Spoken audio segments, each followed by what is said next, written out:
বন্ধুরা, আজ বানালাম নিরামিষ মোচার তরকারি। প্রথমে মোচাটাকে ছাড়িয়ে কুচি কুচি করে কেটে নিয়ে আলু ছাড়িয়েও টুকরো করে নিলাম। এবার কুকারে সামান্য জল, হলুদ, সর্ষের তেল দিয়ে মোচাটাকে সেদ্ধ করে নিলাম।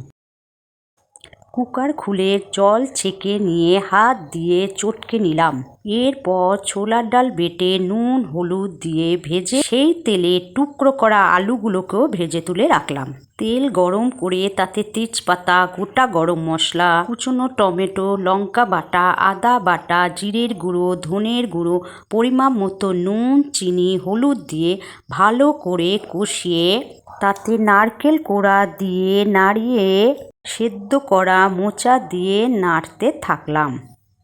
এবার ভেজে রাখা আলু দিয়ে কিছুক্ষণ ঢাকা দিয়ে দিলাম। ঢাকা খুলে ভেজে রাখা বড়াগুলো দিয়ে নেড়ে নিয়ে তাতে গরম মশলা ও ঘি দিয়ে দিলেই তৈরি আজকের মোচার তরকারি। বন্ধুরা, আপনারা অবশ্যই বাড়িতে এটা ট্রাই করে দেখুন। আশা করি বাড়ির সকলের ভালো লাগবে। সাবস্ক্রাইব করতে ভুলবেন না যেন। ধন্যবাদ।